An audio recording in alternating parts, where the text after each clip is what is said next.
Deməli, bir hörmətli izləyicimiz yazır. Pulsuz kişi neynirik? İndi belə bir maraqlı bir sual da meydana çıxır. Yaxşı, pullu kişi sizin kimi xanımları nə edir?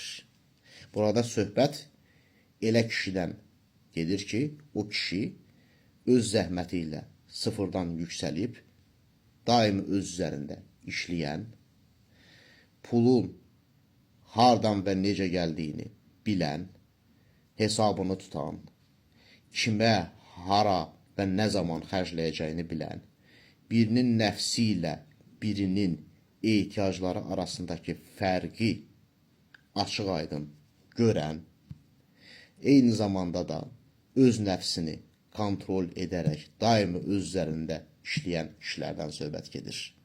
Yəni, bu tip kişilər sizə ehtiyac duymurlar, yəni sizin kimi xanımlara. Siz onlara nə verə bilərsiniz ki?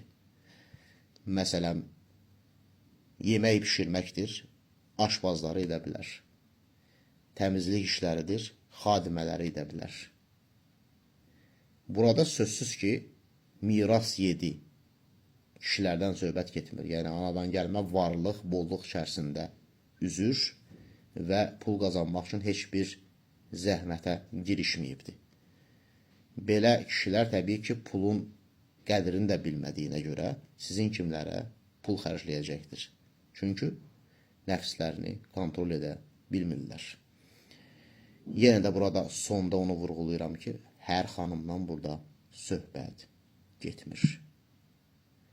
Və hər dəfə pullu kişi neynirik deyəndə bu sualı da özünüzə verin ki, bir sıra xanımlardan söhbət gedir. Yaxşı pullu kişi belədir ki, sizin neyniyir?